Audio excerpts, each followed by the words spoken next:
Walang tigil sa pag-iyak si Leah habang mahigpit na nakayakap sa akin.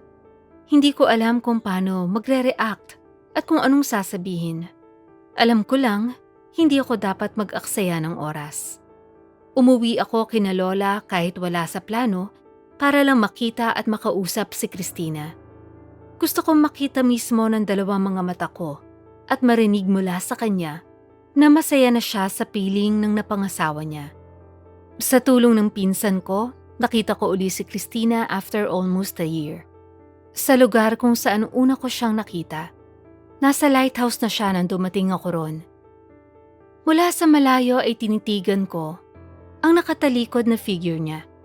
Una kong napansin ang changes sa body niya. Tumamba nga siya gaya ng sinabi sa akin ni Leah. Pinagupitan niya rin ang mahabang buhok na lagi niyang itinatago noon sa favorite niyang white dickies cap na gift pa sa kanya ng tito niya sa father's side.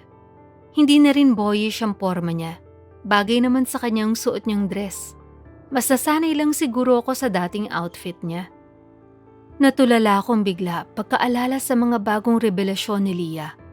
Mga bagay na hindi niya sinabi sa akin sa sulat, na ang pinakamamahal naming si Christina Rose ay biktima ng panggagahasa ng isang pedophile. At ang pinakamasakit na parte ay yung fact na wala man lang ginawa ang parents niya para magkaroon ng justice ang nangyari sa kanya.